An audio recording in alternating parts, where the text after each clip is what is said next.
Hey everybody, my name is Drew Dixon and I'll be talking about my pre-med student assessment done for Kaplan. So ultimately my main recommendation is that you should focus on pre-med GPA to maximize acceptance rates, and I'll go into why.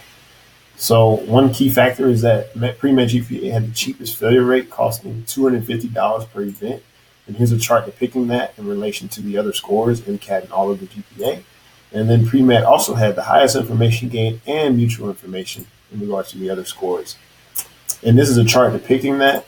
As you can see, pre-med GPA had the highest mutual information, total information, and information gain per event, excluding cumulative GPA, because that's a connection between pre-med and all of the GPA. However, the percent information gain was lower with pre-med GPA, and I think that's due to the original entropy and the remaining entropy of these scores having a wider gap for these other scores, which doesn't necessarily show that they're more optimal. So major choices were also very influential to success. And this chart depicts the chance of rejection percentages. So I show the majors, and each major category was dependent on having a population size of 15 students or higher. And as you can see, chemistry, biomedical engineering, psychology scored the lowest, which means that they were the most optimal majors to study in. And then all other major studies, biological anthropology, and other STEM majors scored the highest, which means they were the worst to look for in terms of getting a major. So in terms of future analysis, Kaplan should consider researching how the number of schools a student applies to impacts their success potential, but then also how the acceptance rates at specific schools influences a student's success rate.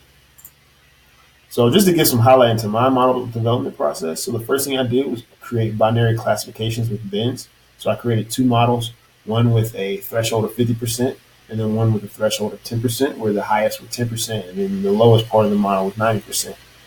From there, I designed confusion matrices for all four variables, so MCAT scores, all of the GPA, pre-med GPA, and cumulative GPA. I calculated entropy based on that, and all these calculations were done in Excel functions. Calculated information gain, and from there conducted my cost analysis. And as you can see below, here's a chart depicting my summary of results, where pre-med GPA scored higher in training set and test set. And here's my sources. I just wanted to give a big shout out to the teaching assistants, Kirsten coaching me, and Kim Jal being very patient. Thank you for your time.